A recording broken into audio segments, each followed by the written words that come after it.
Cümleten selamun aleyküm hanımlar. Divapatik YouTube kanalıma hepiniz hoş geldiniz. Bugün birlikte iki şiş dikişsiz çok güzel, çok kolay bir patik yapacağız. Ben patiğimde krem ve mavi olmak üzere iki tane normal patiklik ip kullandım. Şişlerim 3 numara. Modelim de şöyle. Çok güzel, çok hoş bir model oldu hanımlar. Yanları böyle mavi desenli. Patiğimizin tabanı, topuğumuz. Bu patik benim elimin ölçülerine göre 37, 38, 39 numara ayaklar için uyumlu oldu. Hemen patiğimizi kenara bırakıyorum. Birlikte şu kenar bölümünden başlayacağız modelimize. Krem ipim ile başlıyorum hanımlar. Bu şekilde. Krem ipimin ucunda ortalama 1 metre kadar bir ip bıraktım. Modelimize 95 ilmek atarak başlıyoruz. 95 ilmek.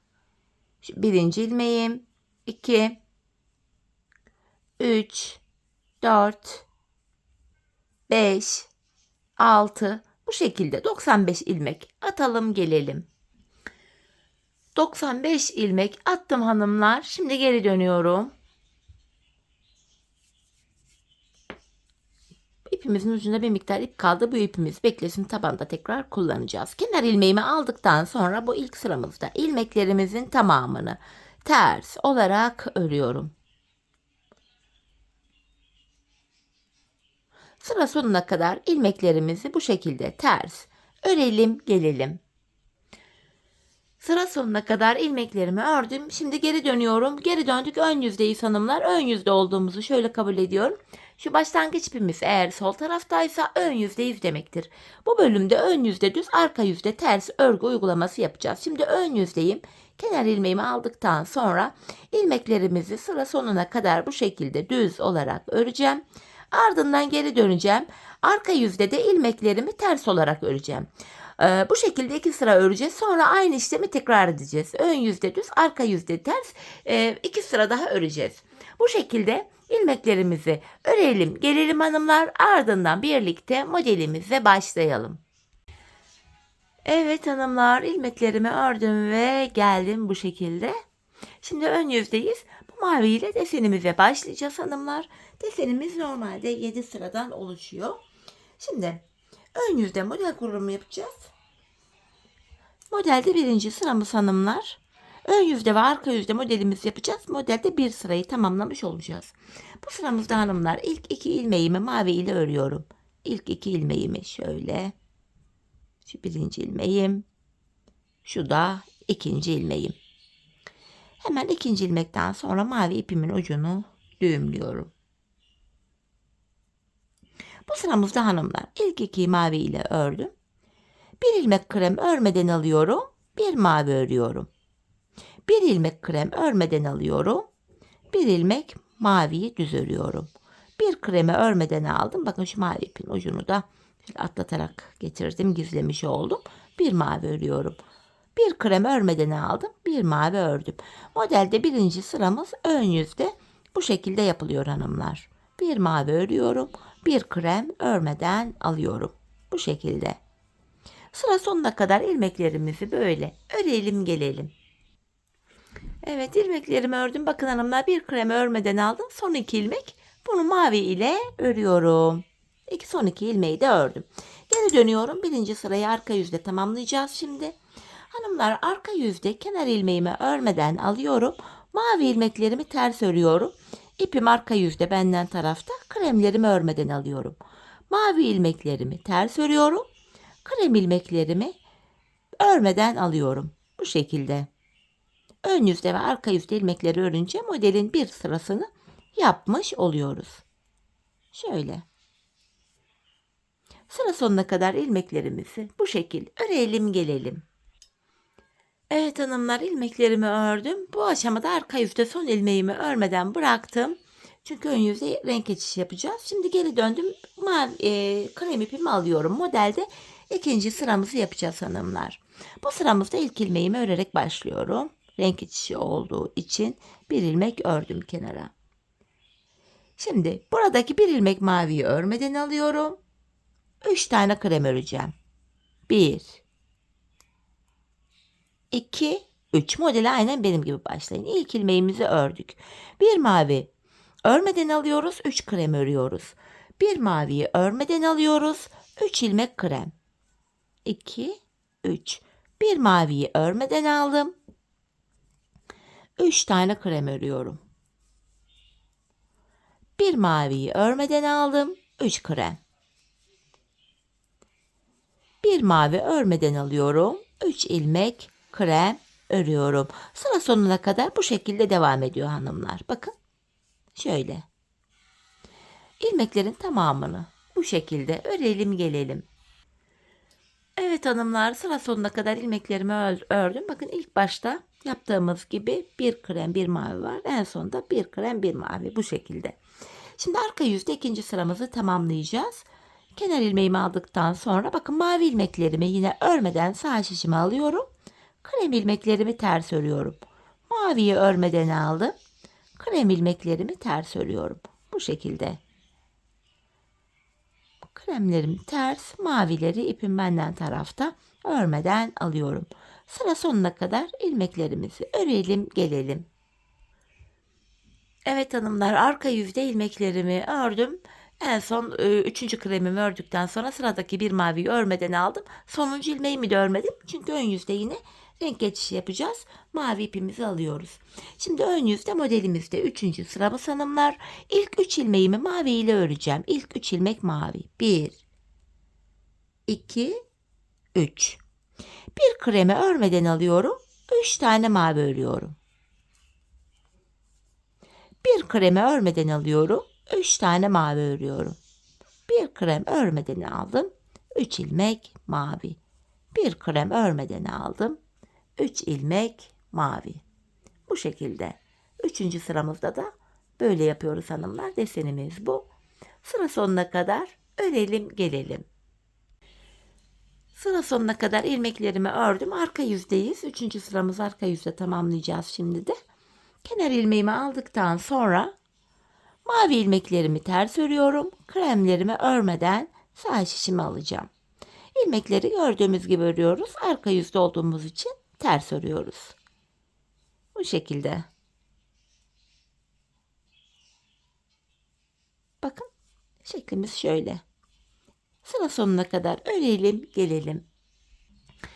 Evet hanımlar, arka yüzde yine ilmeklerimi ördüm. Son ilmeğimi örmedim. Ön yüzde modelimizde 4. sıramız. Şimdi de krem ipime geçiyorum. 2 sıra krem, 2 sırada mavi ipimizi kullanıyoruz. Şimdi 4. sıramız. İlk 2 ilmeğimi krem ile öreceğim. Şu 1, şu da 2. ilmeğim. Hanımlar, bir mavi örmeden alıyorum. Bir ilmek kremi düz örüyorum. Bir mavi örmeden aldım. Bir krem. Bir mavi örmeden alıyorum. Bir krem. Bir mavi örmeden aldım. Bir krem. Bir mavi örmeden aldım. Bir krem. Bir maviyi örmeden aldım. Bir ilmek krem. Bakın şeklimiz şöyle. Sıra sonuna kadar örelim gelelim. Sıra sonuna kadar ilmeklerimi ördüm. Geri dönüyorum hanımlar. Arka yüzdeyiz. 4. sırayı arka yüzde tamamlayacağız. Kenar ilmeğimi aldıktan sonra krem ilmeklerimi ters örüyorum. Mavilerimi yine örmeden sağ şişimi alıyorum. Bu şekilde. Sıra sonuna kadar ilmeklerimizi örelim gelelim. Arka yüzde ilmeklerimi ördüm hanımlar. Yeniden ön yüzdeyiz. Modelimizde 5. sıramız. Mavi ipimize geçiyorum. İlk ilmeğimi mavi ile öreceğim. Bir kremi örmeden alıyorum. Devamında 3 ilmek mavi. 1, 2, 3. Bir kremi örmeden alıyorum. 3 tane mavi. Bir kremi örmeden aldım. 3 ilmek mavi. Bir kremi örmeden alıyorum. Bu şekilde hanımlar. Bakın desenimiz bu. 3 mavi örüyoruz. Bir kremi örmeden alıyoruz. Sıra sonuna kadar ilmeklerimizi bu şekilde örelim gelelim. İlmeklerimi sıra sonuna kadar ördüm geldim hanımlar. Şimdi geri dönüyoruz. 5. sırayı arka yüzde tamamlayacağız. Kenar ilmeğimi örmeden alıyorum. Bakın krem ilmeklerimi örmüyorum. Mavilerimi ters örüyorum. Krem ilmeklerimi örmeden alıyorum. Mavilerimi ters örüyorum. Bu şekilde krem ilmeklerimi örmeden alıyorum. Maviler ters örülüyor. Bu şekilde hanımlar. Sıra sonuna kadar örelim gelelim. Evet, ilmeklerimi ördüm hanımlar. Şimdi ön yüze dönüyorum. Krem ipimi aldım. 6. sıramızı yapacağız hanımlar. 6. sıramda ilk 3 ilmeğimi krem ile örüyorum. 1, 2, 3. Ardından bir mavi örmeden alıyorum. 3 tane krem. Bir mavi örmeden alıyorum. 3 ilmek krem. Bir mavi örmeden aldım. 3 krem. Bir mavi örmeden aldım. 3 ilmek krem. Desenimiz bu. 6. sıramızda. Şimdi sıra sonuna kadar örelim gelelim. Sıra sonuna kadar ördüm, geri dönüyorum. Arka yüzdeyim hanımlar. Yine arka yüzde ilmeklerimizi gördüğümüz gibi örüyoruz. Kenar ilmeğimi aldım. Kremlerimi ters örüyorum. Mavi ilmeklerimi örmeden sağ şişimi alıyorum. Arka yüzde ilmekler gördüğümüz gibi örülüyor. Bu şekilde. Sıra sonuna kadar örelim gelelim. Evet hanımlar, sıra sonuna kadar geldim. Geri dönüyorum. Bu defa da mavi ipimize geçeceğiz. Modelde 7. ve sonuncu sıradayım. Bu sıramızda da ilk 2'yi mavi ile örüyoruz. 2 ilmek mavi. Devamında bir krem örmeden alıyorum. Bir mavi örüyorum. Bir krem örmeden aldım. Bir mavi. Bir krem örmeden aldım. Bir mavi. Bu şekilde devam ediyoruz. Bakın şeklimiz şöyle. Şeklimiz ortaya çıktı. Sıra sonuna kadar örelim gelelim. Sıra sonuna kadar ilmeklerimi ördüm geldim hanımlar. Şimdi geri dönüyoruz. Yine arka yüzde ilmekler gördüğümüz gibi örülüyor. Kenar ilmeğimi aldıktan sonra mavi ilmeklerimi ters örüyorum. Kremlerimi örmeden sağ şişimi alıyorum. Bu şekilde. Kremi örmeden aldım. Maviyi ters ördüm. Artık sonuncu sıramız bu. Bu şekilde hanımlar, desenimiz şöyle. Sıra sonuna kadar örelim gelelim. Evet, arka yüzde de ilmeklerimi ördüm. Böylece hanımlar bakın modelimizi tamamlamış olduk bu şekilde. Şimdi krem ipimi alıyorum. Artık ilmeklerin tamamını krem ile öreceğiz hanımlar. Mavi ipimizle de işimiz kalmadı. Mavi ipimin ucunu kesiyorum. Hemen düğümleyeceğim buraya, patiğim sökülmesin diye. Bu şekilde. Şimdi ön yüzdeyim hanımlar. İlmeklerimizin tamamını ön yüzde düz olarak öreceğiz.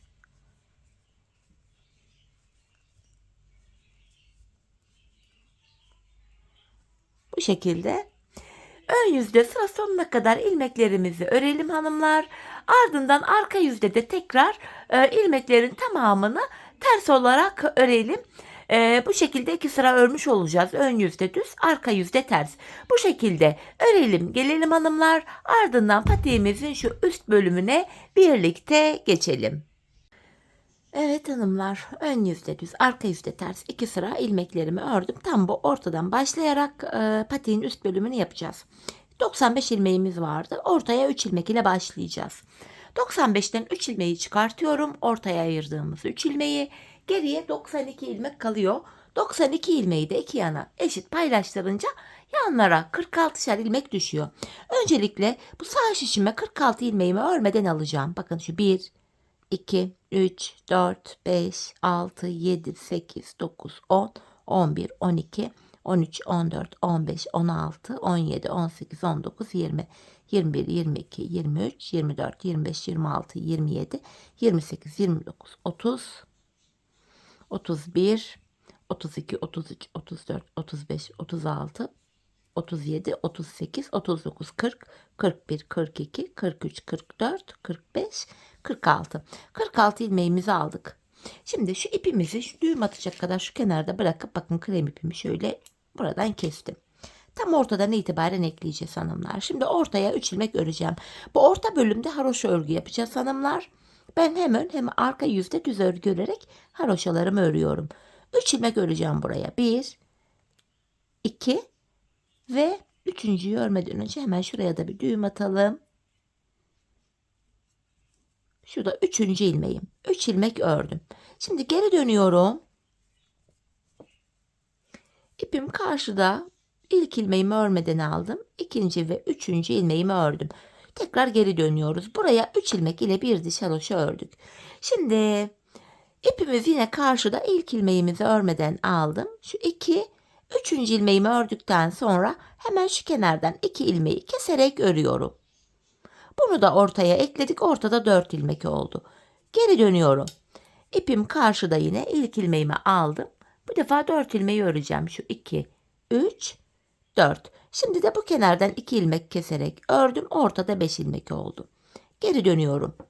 Her seferinde yanlardan ikişer ilmek keseceğiz. Kesim yaptığımız ilmekler de ortaya ekleniyor böylece. Tekrar ipim karşıda, ilk ilmeğimi aldım. 2, 3, 4, 5. Şimdi yandan yine 2 ilmek keserek ördüm. Ortada 6 ilmek oldu. Geri dönüyorum. İpim karşıda, ilk ilmeğimi aldım. 6 ilmeğimizi öreceğim hanımlar. Kenar ilmeği 1, 2, 3, 4, 5, 6. Şimdi de bu kenardan 2 ilmek keserek ördüm. 7 ilmek oldu ortada. Geri döndüm. Yine ipim karşıda. İlk ilmeği örmeden alıyorum. Ortadaki 7 ilmeği öreceğim. Ardından hemen yandan 2 ilmek keserek ördüm. Ortada 8 ilmek oldu. Geri dönüyorum. Her seferinde ilmek saymaya gerek yok. Orta bölümle kenar arasında bakın ayrık bir görüntü var zaten. Ortadaki ilmekleri öreceğiz. Ardından kendi kenardan 2 ilmeği keseceğiz. Tekrardan ipim karşıda, ilk ilmeğimi örmeden aldım. Ortadaki ilmeklerimin tamamını düz, yani haroşa örüyorum. Yandan da 2 ilmek keserek ördüm. Tekrar geri dönüyoruz. Aradaki ilmek sayıları artarken ortadaki haroşalı ilmekler, yanlardaki ilmekler de her sırada ikişer ikişer azalacak. Tekrar ipim karşıda, ilk ilmeğimi aldım. Önce ortadaki ilmeklerimi örüyorum. Bakın yeri belli zaten. Yandan 2 adet ilmek keserek ördüm. Tekrar geri dönüyorum. Yine ipim karşıda, ilk ilmeğimi aldım. Ortadaki ilmeklerimi öreceğim. Hemen şu kenardan 2 ilmeği de kesiyorum. Tekrar geri döneceğiz hanımlar. Biz bu işleme devam edip gideceğiz. Bu ortadaki haroşalı ilmek sayıları artarak gidecek. Modelde gördüğünüz gibi. Hanımlar, biz bu kesme işlemine sağ ve sol şişimizde, bakın şu sağ ve sol tarafta yanlarda toplamda 6'şer ilmek kalana kadar keseceğiz. 6 ilmek bu kenarda kalacak bu şekilde. 6 ilmek de bu kenarda. Aradaki haroşalı ilmek sayıları da artacak. Bu şekilde patiğimizin bu üst bölümünü örelim, gelelim hanımlar, ardından buluşalım. Evet hanımlar, yanlarda 6'şer ilmeğim kalana kadar patiğimin bu üst bölümünü ördüm geldim. Bakın şurada 6 ilmeğim var. Sol kenarda da 6 ilmek kaldı. Şimdi ipimi burada keseceğim. Şu krem ipimi. Bu ilmeklerimi, kenardaki bu 6 ilmeğimi tekrar şimdi sol şişime alıyorum. Baştan itibaren örmeye başlayacağız hanımlar. Bilek bölümüne geçtik. Yani bu bölüme lastik örgü uygulaması yapacağız. Bu defa ipimi şu başlangıçta kestiğim ipime düğümleyeceğim artık. Lastik bölümünü yapacağız. Bu aşamada hanımlar öncelikle kenar ilmeğimi alıyorum. 2 düz 2 ters lastik uygulaması yapacağız. Hemen kenar ilmeğinden sonra bir ilmek düz ördüm. 2 ters. 2 ilmek düz. 2 ilmek ters öreceğim. Birinci ters ilmeğim. Şurada 2. Düğümümüz arkada kalsın diye uğraştım burada. Hemen şu kestiğimiz ipimizin ucunu da buraya takacağım hanımlar. Şöyle düğümleyeceğim. Patiğimiz sökülmesin diye. Ön yüzde lastiğimize başladık. Yine devam ediyorum. 2 ilmek düz. İpimin ucunu da gizledim. 2 ilmek ters. Tekrardan 2 ilmek düz örüyorum. 2 ters diye devam edecek. 2 düz 2 ters sıra sonuna kadar, bu uca kadar örelim gelelim. Sıra sonuna kadar ilmeklerimi ördüm hanımlar. Geri dönüyorum. Arka yüzde lastiğimizde ikinci sıramızı yapacağız. İlmeklerimizi gördüğümüz gibi örüyoruz. Kenar ilmeğimi aldıktan sonra hemen önde iki ters ilmeğim var. Ters ördüm. İki düzümü düz örüyorum. İlmekleri gördüğümüz gibi örüyoruz. İki ters, iki düz. İki ters, iki düz. İki ters, iki düz. Bu şekilde sıra sonuna kadar öreceğiz. Lastiğimizin ikinci sırası tamamlanacak. Ardından ön yüzde tekrar ilmekleri gördüğümüz gibi öreceğiz. İki düz, iki ters. Ön yüzde de örünce 3 sıra olacak. Arka yüzde aynı işlemi yapacağız, 4 sıra. Toplamda burada hanımlar şu bilek bölümüne ben 10 sıra lastik ördüm bu bölüme. Daha büyük bot patik tarzı yapmak isteyenler lastik sayısını uzatabilir. Burayı daha uzun da yapabilir. Dediğim gibi ben 10 sıra lastik ördüm. Şimdi patiğimizin bilek bölümünü tamamlayalım. Gelelim, ardından buluşalım. Evet hanımlar, bilek bölümünü tamamladım. 10 sıra lastiğimi ördüm. Artık ilmeklerimi keseceğim. Bilek bölümünü tamamladık.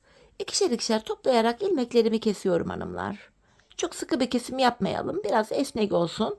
Ayağımız rahat girsin. Bu şekilde ilmeklerimi kesiyorum. Ardından tabanımıza geçeceğiz hanımlar. Dikişsiz bir model. Dikişsiz tabanımızı da birazdan yapacağız. Hanımlar, bu şekilde ilmeklerimizin tamamını keselim gelelim. İlmeklerimi kestim hanımlar. Son bir ilmeğim kaldı. Şöyle bir zincir atacağım buraya, kenarımız sağlam olsun diye. İpimizi kesiyorum. Evet, bilek bölümünü tamamladık hanımlar. Şimdi başlangıç yerinden ilmekler çıkartarak tabanımızı yapacağız. Burada yine şöyle düz şişlerle yapmıştım ben diğer patiğimi. Bunda bir sınalı şiş takacağım hanımlar. Patiğimizin şekli bir görünsün diye. Bir kenarda kıvrılma olduğu için şu anda şekil net görünmüyor. Sadece bir seferliğine mahsus. Bu nefret ettiğim misinalı şişlerimi kullanacağım. Hemen ipimin ucuna bakın, tekrar düğümlüyorum. Başlangıçta kalan ipimizin ucuydu bu. Şimdi ilk başladığımız yerlerden ilmekler çıkaracağız hanımlar. İlk bakın, ipin geldiği yere girerek ilk ilmeğimi buradan çıkartıyorum. Sırasıyla bakın, kenar ilmek yerlerine girerek ilmeklerimizi çıkaracağız. Kenar ilmek yerine ilmeğin iki kanadına birden girerek ilmek çıkartıyorum. Patiğimize toplamda 95 ilmek olarak başlamıştık hanımlar. 95 ilmek başladığımız yerden bakın tekrar 95 ilmek çıkartıyoruz bu şekilde. Şöyle başlangıç yerlerine ilmeğin iki kanadına birden giriyoruz.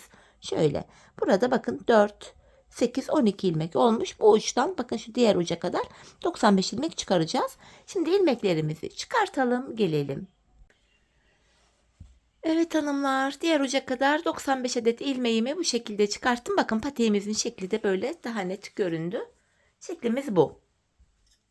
Göstereyim hanımlar. Desenimiz bu şekilde.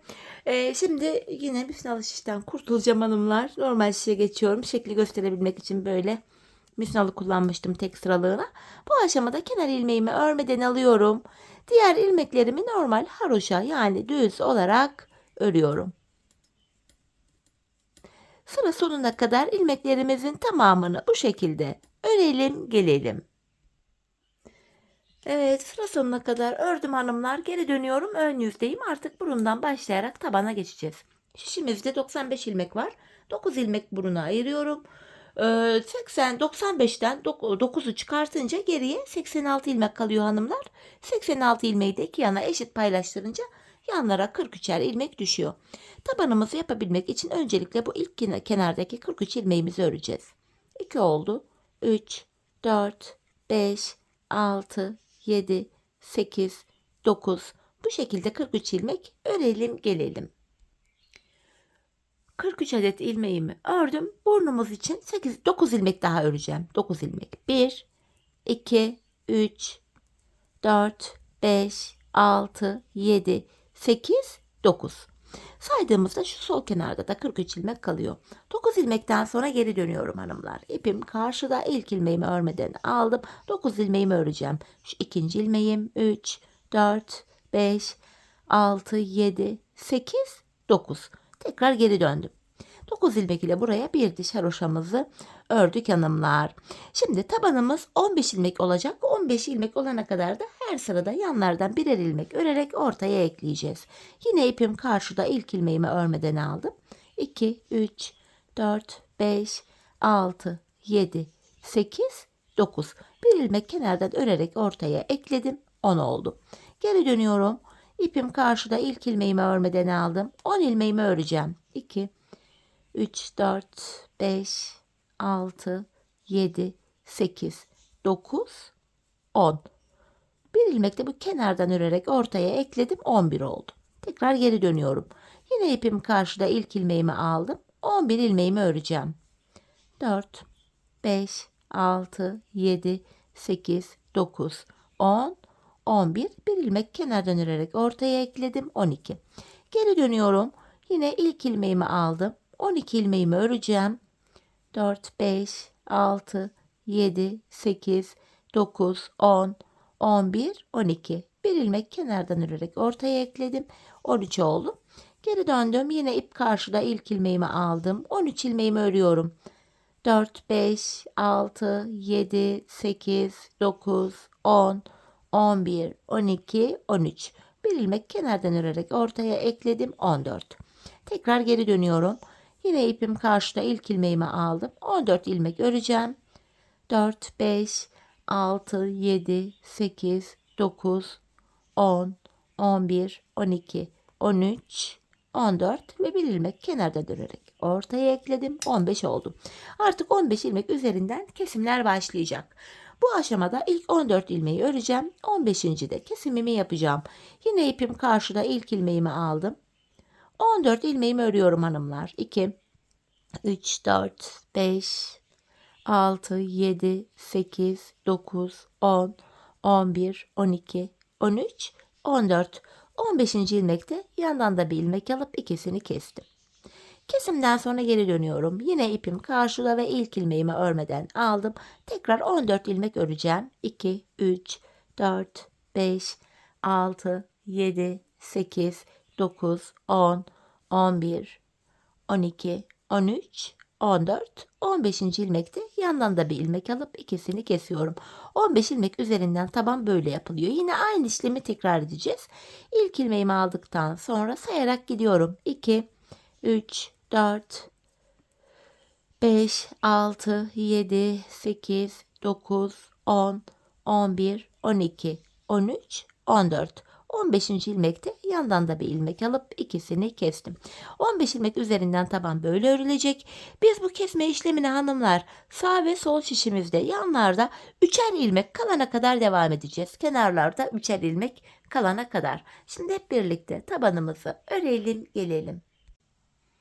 Evet hanımlar, yanlarda 3'er ilmeğim kalana kadar tabanımızı ördüm geldim. Şimdi kesimlere devam edeceğiz. Ekstra kesimler de yapacağız bu bölümde.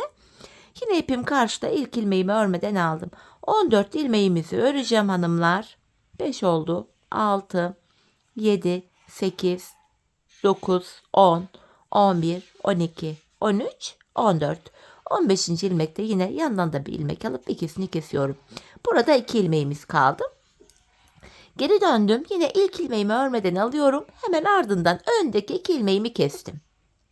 Şimdi şu kenardaki 3 ilmek hariç tabanda 3 kalana kadar öreceğiz.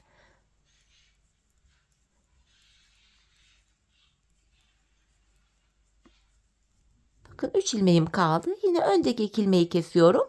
Sonuncu ilmeği örerken yanındakini de aldım. İkisini bir ördüm. Şimdi geri döndüm. Yanlarda 2'şer ilmeğimiz kaldı. Tekrardan şu tabanımda son bir ilmek kalana kadar örüyorum. İlk ilmeğimi örmeden aldım. Ön yüzdeyiz şu an. Tabanımda son bir kalana kadar örüyorum. Bakın son bir kaldı. Bunu örerken yandan da bir ilmek alıp ikisini kestim. Bu kenarda bir ilmek kaldı. Geri dönüyorum. Yine ilk ilmeğimi aldıktan sonra öndeki 2 ilmeğimi kestim. Şimdi şu tabanımızda son 3 ilmek kalana kadar örüyorum. Bu şekilde. Bakın son 3 kaldı. Öndeki ikisini kesiyorum ve sonuncu ilmeği örerken yandan da bir ilmek alıp ikisini bir kestim. Tekrar geri dönüyoruz hanımlar. Yanlarda birer ilmeğimiz kaldı. Artık burada şurada son 2 ilmek kalana kadar öreceğim. Son kez kesimlerimizi yapacağız. Bu şekilde. Son 2 ilmeğim kaldı. İkisini bir keserek örüyorum. Geri döndüm. Hanımlar, şimdi ilk ilmeğimi örmeden aldım. Öndeki 2 ilmeğimi keserek örüyorum. Tabanda son 3 kalana kadar öreceğiz. Son 3 ilmek. Bakın son 3 ilmeğim kaldı. Öndeki ikisini kesiyorum. Son 3 ilmeği örerken yanındakini de aldım. İkisini bir keserek ördüm. Şimdi geri döndük hanımlar. Burada 9 ilmek kaldı. Artık bu 9 ilmek ile patiğimizin arka kısmını öreceğiz. Bu bölümde ön yüzde düz, arka yüzde ters örgü uygulaması yapacağız. İlk ilmeğimi aldıktan sonra ilmeklerimi ön yüzdeyim düz örüyorum. Son 2 ilmek kalana kadar. Bakın son 2 ilmeğim. İkisini keserek ördüm. 10 ilmek kaldı. Bakın kenar ilmek yerlerimiz var hemen buralarda. İlk kenar ilmek yerine ilmeğin 2 kanadına birden girerek ilmek çıkarttım. Tekrar 11 ilmeğimiz oldu. Geri dönüyorum. İlk ilmeğimi, ipim bu defa benden tarafta. Örmeden alıyorum. Arka yüzde ilmekleri ters öreceğim. Son 2 ilmek kalana kadar. Son 2 ilmeği arka yüzde olduğum için tersten keserek ördüm. Geri dönüyorum. Ön yüzde ilmeğimi çıkaracağım. Hemen şuradaki kenar ilmek yerim burada bakın. Şurası. İlk kenar ilmek yerine girerek buradan da ilmeğimi çıkarttım. Patiğimizin arkasını böyle yapıyoruz hanımlar. Son 2 ilmek kalana kadar örüyoruz. Son 2 ilmeğimizi kesiyoruz. Bu şekilde. Ve bir sonraki kenar ilmek yerine girerek ilmek çıkarttım. Geri dönüyorum yine. Arka yüzdeyim. Kenardaki ilk ilmeği aldıktan sonra ilmekleri ters örüyorum. Son 2 ilmek kalana kadar. Son 2 ilmeğimi tersten kestim. Geri dönüyorum. Ön yüzde. Hemen burada da bir sonraki kenar ilmek yerine girerek ilmek çıkartıyorum. Patiğimizin arkasını bu şekilde yapacağız. Ta ki şu lastik bölüme kadar, yani 2 düz 2 ters lastik yere kadar bu şekilde devam edeceğiz. Yani şurada son mavi kenar ilmek yerlerine kadar geleceğiz. Lastik bölümde şöyle lastik örgü uygulaması yapacağız arka bölümde.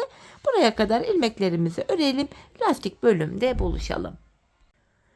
Evet hanımlar, bu lastikli bölüme kadar ilmeklerimi ördüm. Şimdi burada lastik örgü uygulaması yapacağız. En son şu kenar ilmek, krem kenar ilmek yerinden ilmeğimi çıkarttım. Bu ilmeğimi aldım. Sırasıyla ilmeklerimi 2 ters, 2 ilmek düz, 2 ilmek ters, son 2 ilmeğim kaldı. Düz denk geldi. Bunu düzden keserek örüyorum. Ve hemen şuradaki kenar ilmek yerine girerek bir sonraki kenar ilmek yerine girerek yani ilmeğimi çıkarttım. Tekrar geri dönüyorum. İlk ilmeğimi aldıktan sonra ilmekleri gördüğüm gibi öreceğim. Bakın bir tersi bir ters ördüm. 2 düz, 2 ters, 2 düz. Bakın son 2 ilmek düzden denk geldi. Düzden kesiyorum. Tekrar geri döndüm. Bir sonraki kenar ilmek yerinden ilmeğimi çıkartıyorum. Yeniden devam ediyoruz. 2 ters. Bakın ilmekleri gördüğüm gibi örüyorum. 2 düz, 2 ters. Son 2 ilmeğim düz denk geldi. Düzden kestim ve bir sonraki kenar ilmek yerinden ilmeğimi çıkarttım. Biz bu işleme son kenar ilmek yerlerine gelene kadar devam edeceğiz. Bu şekilde patiğimizin bu lastik bölümünü de tamamlayalım, gelelim. Evet hanımlar, patiğimizin bu arka bölümünü tamamladım. Şimdi ilmeklerimizi keseceğiz. Bu aşamada şu bilek bölümünde boğazını yaparkenki ipimiz vardı. Bunu da şöyle gizleyerek getireceğim. İpin üstünden atlatarak ilmeklerimi yine ikişer ikişer toplayarak kesiyorum hanımlar.